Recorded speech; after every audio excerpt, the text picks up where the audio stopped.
Ah, eto, Teo. Titignan ni Nanay yung taas. Oh, may biga na. Ayan, may mga biga na, oh.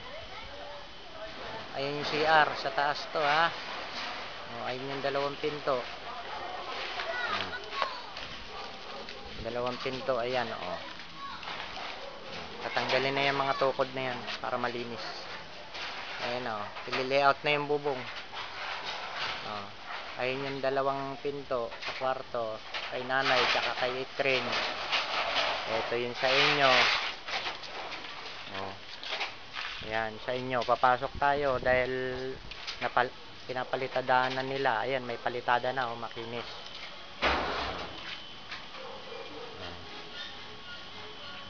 Ayan, bintana. Ayan yung biga. Tapos na.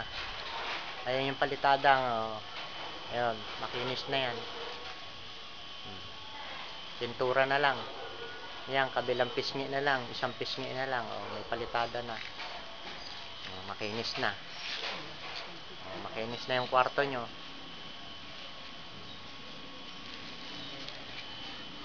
Ayan. Puro makinis na. May biga na, oh. Baka Lunes, baka dumating si engineer, maumpisa na yung bubong.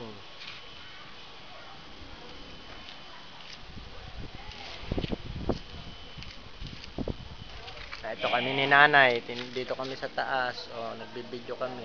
Medyo madilim na nga.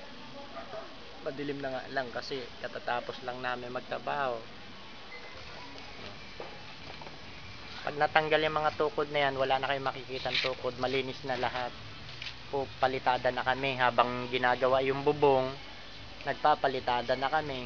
Pero sa baba, finish na yung tindahan ni Nanay. Kakabitan ng bintana at saka pinto bukas. Finish na yon tindahan niya. Dito tayo, pasok. Ayan, oh, CR. CR.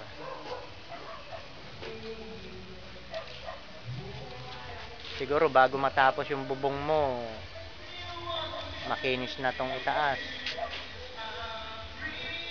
Ayan, kabubuhos lang yan, mga 2 araw pa lang. Kaya hindi pa tinatanggal yung format.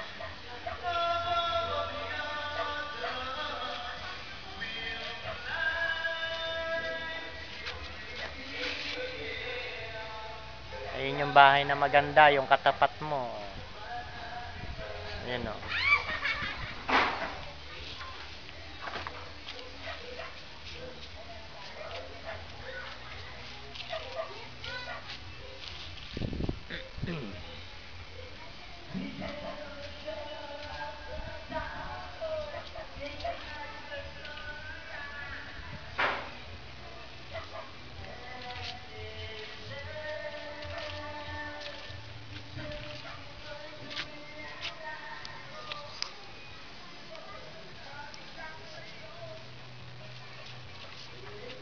Ito yung bintana mo, ay yung bintana sa likod.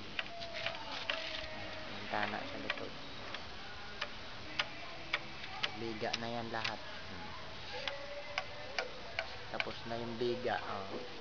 Yung magbububong na lang ang inaantay. Ito na iipitin ng kisame yan. Ito, iipitin ng kisame yan. May kisame yan. Iipitin yan.